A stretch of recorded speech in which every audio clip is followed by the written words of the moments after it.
One Sunday afternoon in the late summer of 1968 in Atlanta, Georgia, where I was living at the time, I began to think of all the trouble that had plagued America and the world during the turbulent 60s. As I pondered, my thoughts turned to my Bible and I picked it up from the table.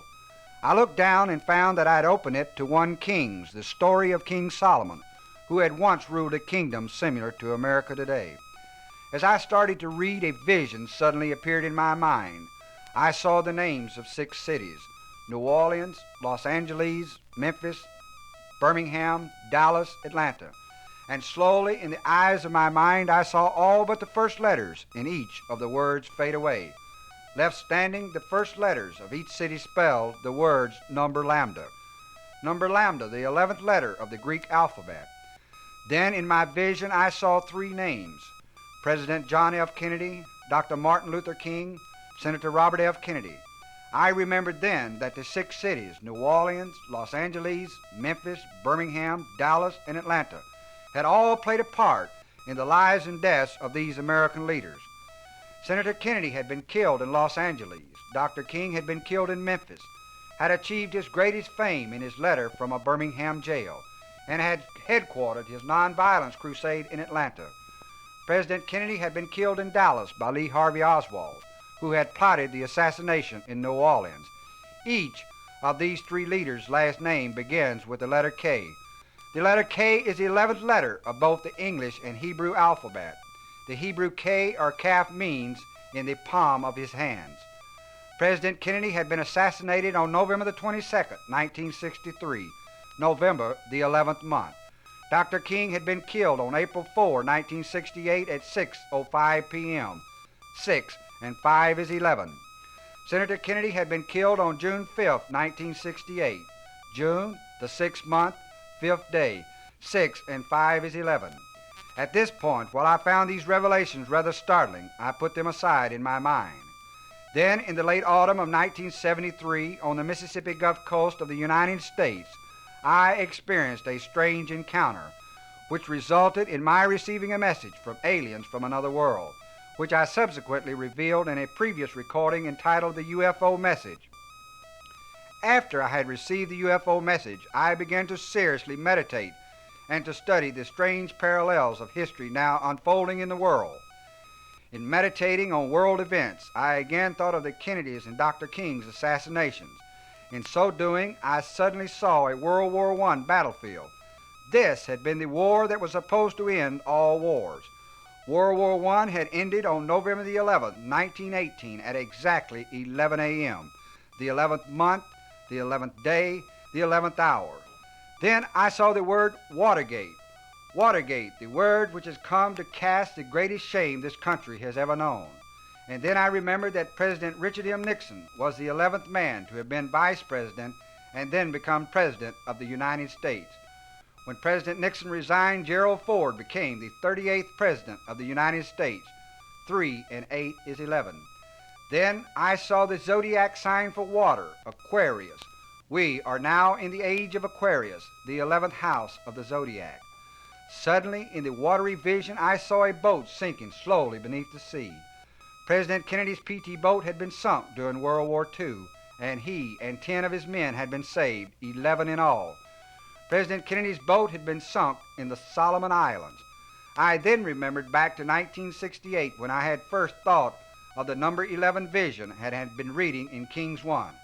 I checked my Bible and found that Kings 1, the story of King Solomon, is the 11th book of the Bible. There are 11 letters in the 2 words King Solomon. Solomon's greatest glory had been his temple dedicated to God. The temple was begun in Solomon's 4th year as king. It took 7 years to complete. 4 and 7 is 11. At the entrance to the temple were 2 great pillars forming the number 11. The pillars were made of bronze and each had a name. One was called Jasin, which meant durability, and the other was called Boaz, which meant strength.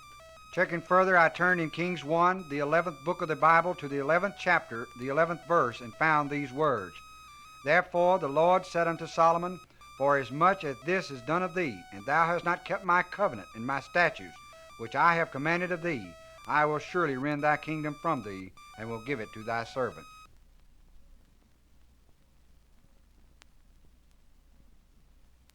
All of these signs were clear to me. Somehow, in the unfathomable maze of time, human events were somehow mathematically entwined with numbers. With this in mind, I began a search through meditation and study to see if the answers to many unfurling world events could be tied in some way with the prophecies of old. What I uncovered was astounding to me, and I'm sure they will be astounding to you. I first found what many had known in ages past, that time, history, and future events were linked inescapably together. The Greek philosopher Pythagoras in 500 BC said, "The world is built upon the power of numbers." And Goethe, the German novelist, stated, "Coming events cast their shadow before." The Bible proclaims in Acts 2:17-18, "And it shall come to pass in the last days, saith God, I will pour out my Spirit upon all flesh, and your sons and your daughters shall prophesy, and your young men shall see visions, and your old men shall dream dreams.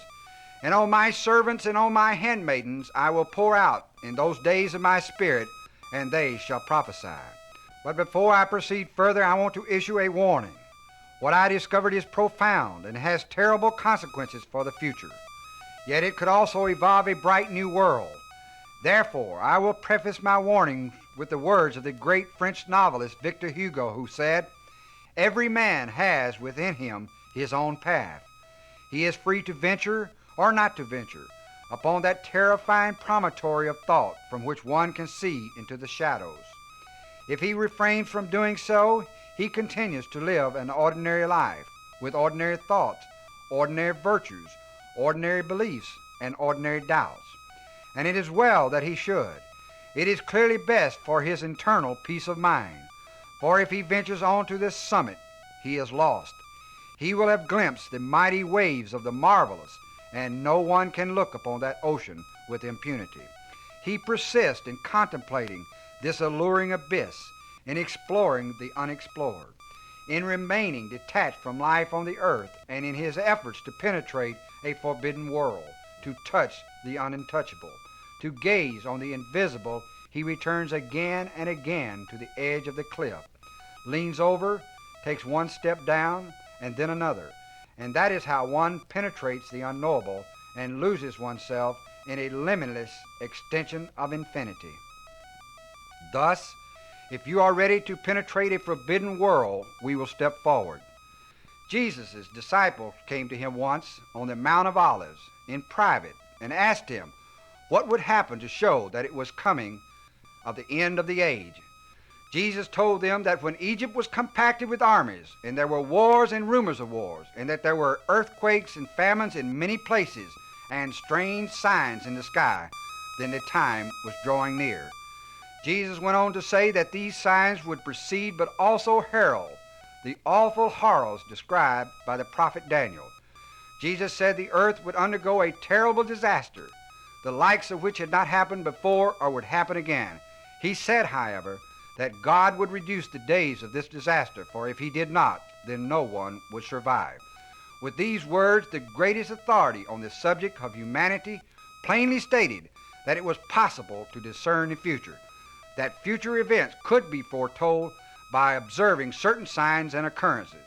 In Revelation 13:18, there is a remarkable verse by St. John the Divine. It states, "This calls for wisdom.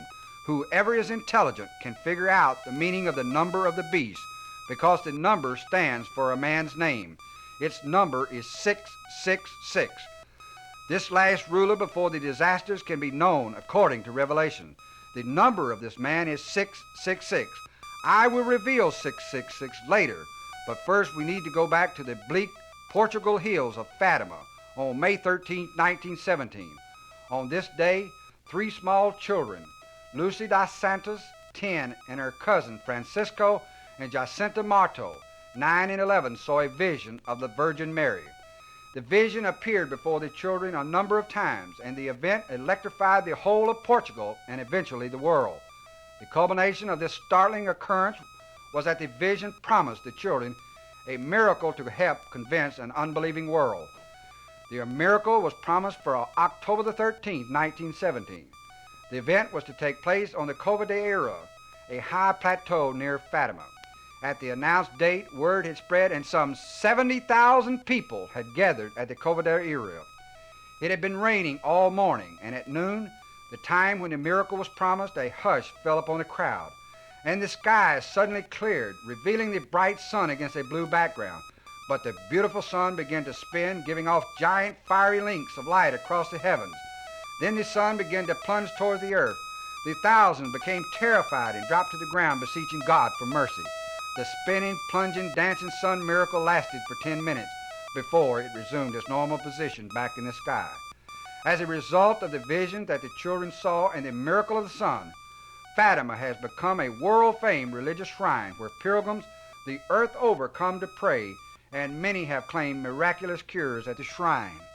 The vision had told the children that two of them, Francisco and Jacinto Marto, would die in a short time. Francisco died at age 11 and Jacinto at age 10. The third child became a nun, Sister Lucy, and she was also given a message containing a number of predictions. The vision told her that the message was to be given to the Bishop of Lisbon, and he was to keep them until 1960, when they were to be given to the Pope for revealing to the world.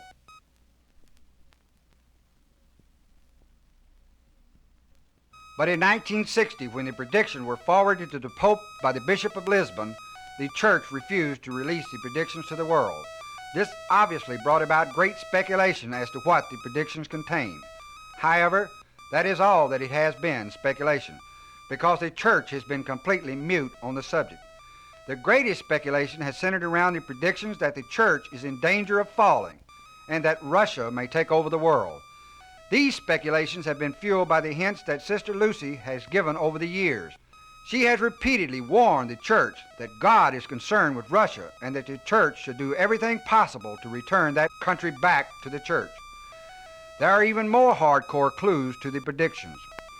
It is somewhat more than ironic that the Pope who occupied the Vatican at the moment the predictions were supposed to be revealed to the world turned out to be Pope John the 23rd.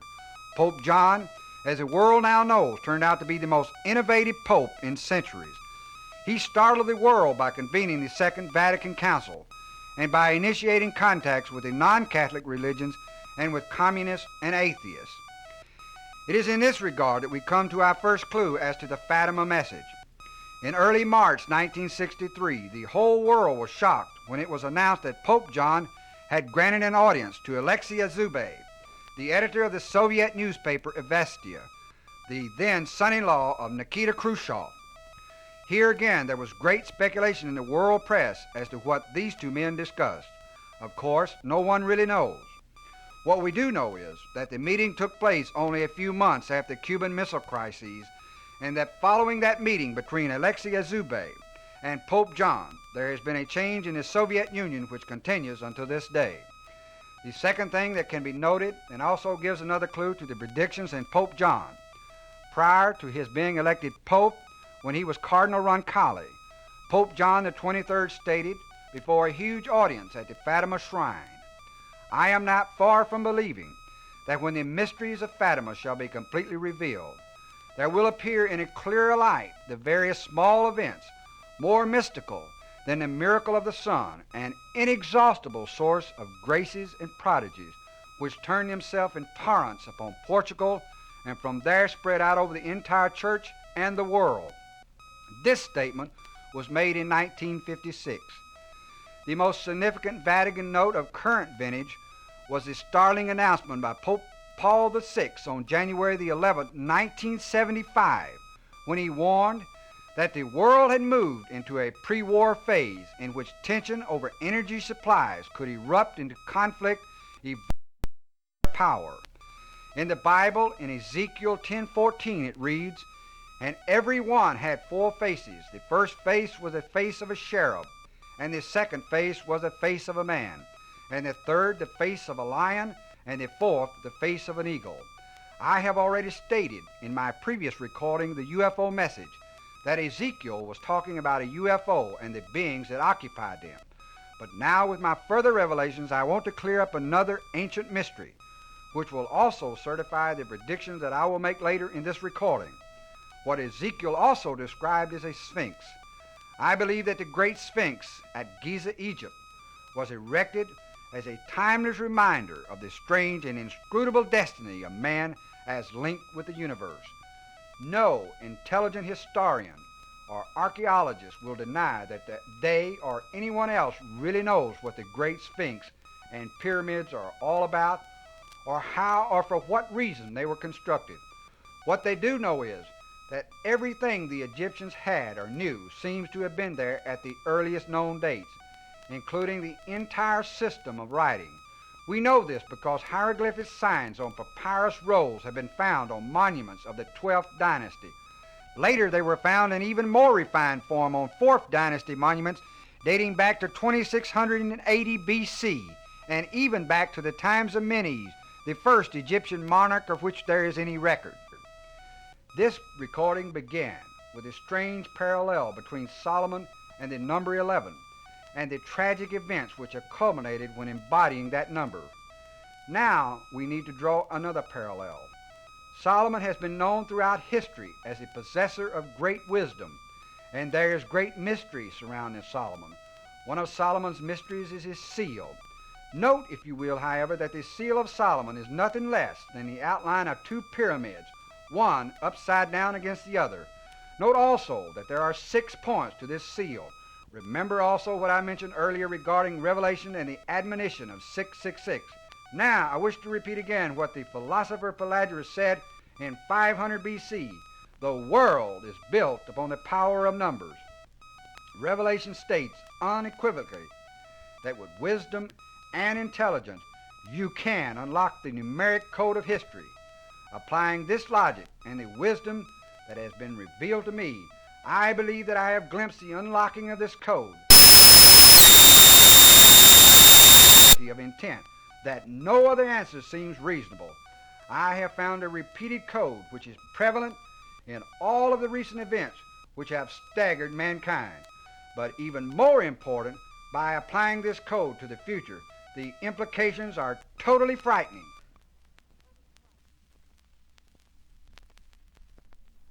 No, the frequency that this code occurs in human affairs is too striking to be mere circumstance. Take, for instance, the 2 pillars standing at the front of Solomon's temple. Solomon himself specified that they be exactly 18 cubits tall. 3 sixes or 666 equals 18. Take the planets that affect conditions on Earth. The 3 inner planets line up and repeat their orbital positions every 11 years. All of the outer planets except Pluto repeat their positions every 180 years. Again, the 18 appears. Right now, in 1975, the Earth and planets are ending a 180-year cycle, a 100-year cycle, a 22-year cycle, and an 11-year cycle. And during the past 11 years, a number of peculiar things have happened on the sun. All of these things has been reported in the national press and is causing great concern among scientists around the world. I took the Solomonic Code and applied it to 3 names: St. John, Fatima, and America. All 3 provided the same number, 1976. I believe beyond any reasonable doubt that the world, and certainly America, is headed for a climatic concurrence in these next 2 critical years, 1975 and 1976. Since I recorded the UFO message in early 1974, I have traveled over much of the United States, appearing on many radio and television programs. One of the things that has impressed me the most is that people everywhere, at every level of human society, has already a concern about all of these things. Everywhere you go, you can sense this feeling of concern and anxiety. It's as if people are expecting something to happen, but they do not know exactly what they're waiting for. This, I believe, is one of the principal reasons for the economic situation. To prove this, one can only listen to the expert economists. Not one of them agree. Most of them are confused. They don't understand why things are like they are. And it is not only in the economy that you find this. There is a great frustration and confusion in all levels of human endeavor. It is as if people have suddenly become stupefied, lacking the ability to cope or act anymore. All of this unusual behavior points to the tragedies that lie ahead. I do not claim to be a prophet, psychic, or claim any exceptional powers, But since I received the UFO message, something has led me to delve deep into the mysteries of life and the strange parallels that exist in history that link the present. And when I read in Revelation 13:18 the words, "This calls for wisdom. Whoever is intelligent can figure out the meaning of the number of the beast, because the number stands for a man's name. Its number is 666. It all began to fall in place. Here was a Bible telling me that I could figure out the future, that it was based on a numeric code. And when I applied it to past events, it did fit a common reoccurring code.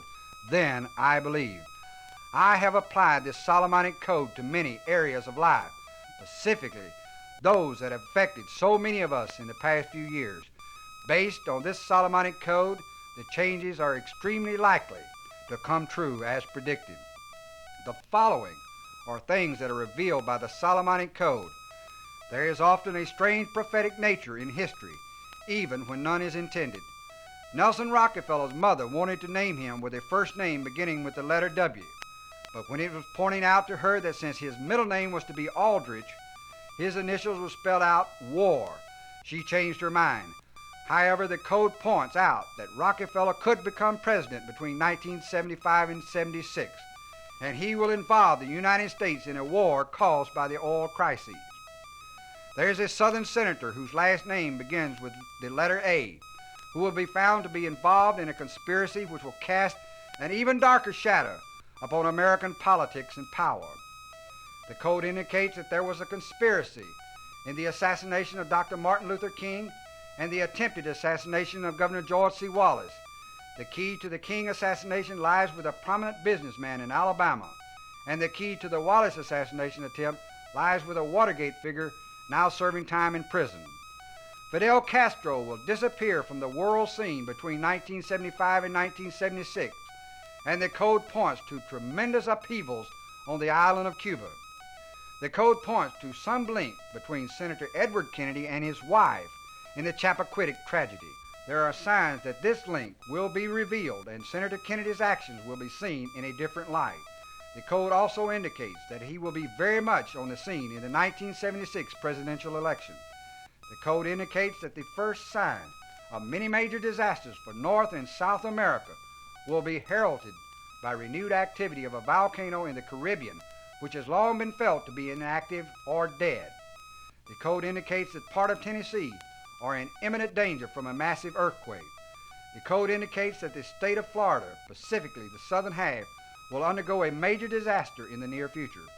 The code indicates that the government in Italy will fall and go communistic. The code also indicates that the church in Rome will be under great danger in the future.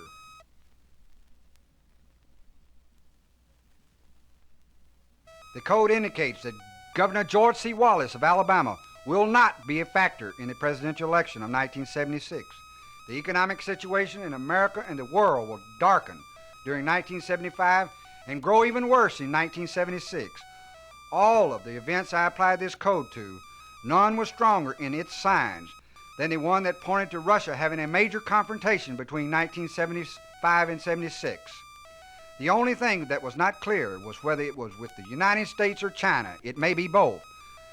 There was a sign, however, that showed the Soviet Union occupying Arab land.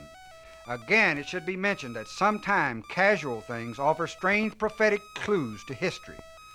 The students at Howard Hughes School wrote in his yearbook that he would become a British spy when he was grown.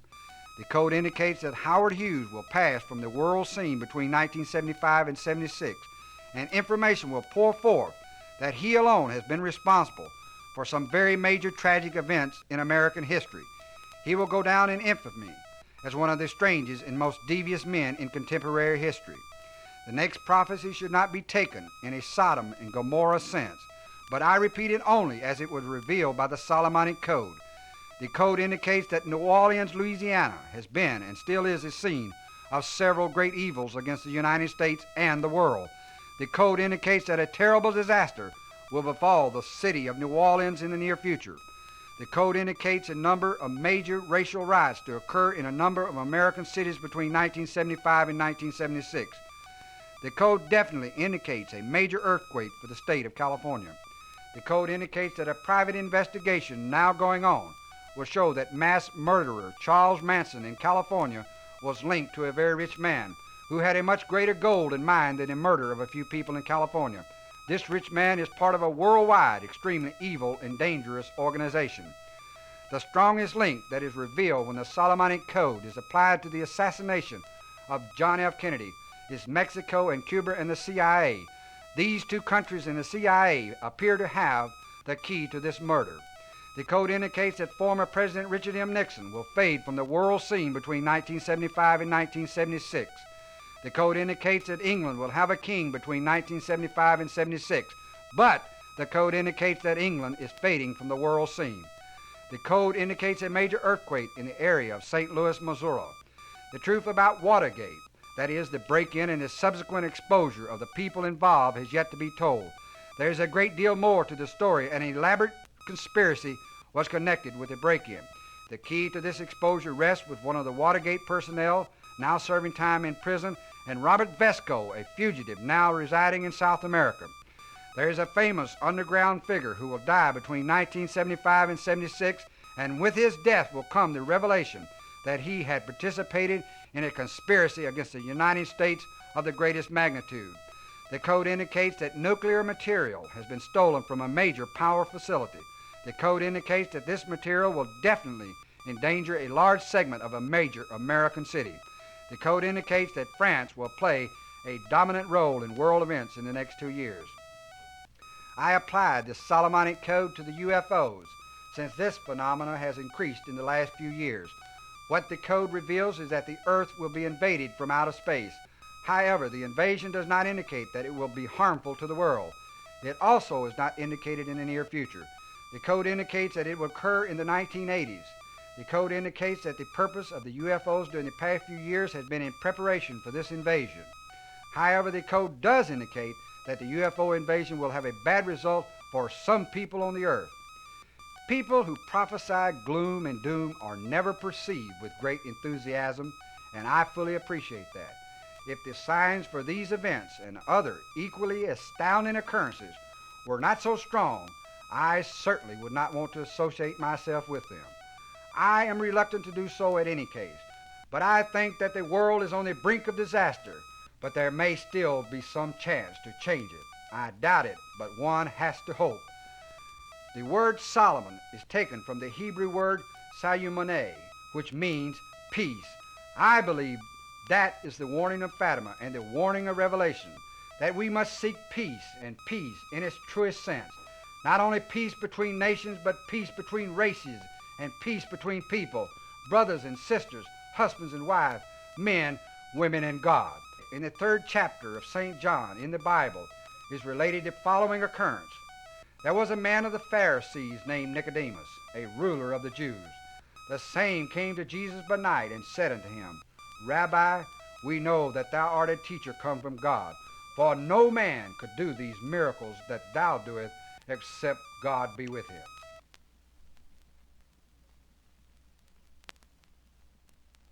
Jesus answered and said unto him, Verily, verily, I say unto thee, except a man be born again, he cannot see the kingdom of God. Nicodemus saith unto him, How can a man be born when he is old? Can he enter into the second time into his mother's womb and be born? The wind bloweth where it listeth, and thou hearest the sound thereof, but cannot tell whence it cometh and whither it goeth. So is every one that is born to the Spirit, replied Jesus. If I have told you earthly things, and you believe not, how shall you believe if I tell you of heavenly things? Here in the 3rd chapter of St. John, I believe that Jesus sums up man's inability to understand, or his lack of willingness to understand, anything that tends to stretch his imagination or requires him to think in any terms beyond his immediate realm of safety and security. This is the dilemma confronting not only critics and disbelievers, but also the believers. For the critic and disbeliever, since there is no rational or mentally secure explanation, comfort lies in rejection. For the believer, since there is no help from the sources they usually turn for answers, religious, government, etc., they fall victim to another biblical quotation. They squeeze out the gnat while swallowing the camel. Because no matter where you turn, the signs are unmistakable. Our futures are imperiled. Ancient Hopi Indian prophecies say that World War III will begin in the East, launched by those people that first received the light, the Chinese, Egyptians, Indians, or Israelis. Many ancient and medieval astrologers predicted the conquering of all northern Europe and America by a terrible Mongol-like invader. Here is what Nostradamus predicted in his 72nd astrological quatrain. Like the great king of the Mongols, the year 1999, 7th month, a great king of terror will descend from the sky. Around this time, Mars will reign for the good cause. Most prophecies in the past have always indicated that the end of this century would be the time of major disasters for the world. I believe, however, that in some way we have accelerated time, and that these disasters are upon us, or will be in the very near future. Around the world, people of all races are struggling for recognition. Ancient prejudices are in final death struggles, clinging desperately to some last hope of reassertion. Old ideas are being swept away in the currents and rivers of new ideas as old concepts cling to the surface of the earth, while new concepts cut away, trying to remove this crust of thousands of years of hate and ignorance. The battle is not clear-cut. It can go either way. In my UFO message, the UFO people indicated that there were two opposing forces in the universe. They referred to these opposing forces as spiritual and animalistic. They said that these forces represented an eternal struggle in the universe. They said that these animalistic forces were in control in various areas of the universe. When asked who would win out on Earth, they would not predict the outcome. They said the choice was up to us. Old ideas and concepts do not die easy deaths. Almost every new idea that has ever surfaced did so usually up through a sea of blood and human suffering, but it need not be that way. Most people believe that it takes many people to change things. It does not. It is not how many you are, rather it's how you are, no matter how many of you there are. We are not alone in the universe, and if we scrape away enough of the fear, hate, greed, covetousness, deceit, pollution, radiation, and corruption that has encrusted this planet, and let our love and spirit and true human character shine forth in the heavenly night, a new light will appear in the sky and come forth upon this planet for a new tomorrow. That is the true message of Revelation 6:66, and I believe it with all my heart.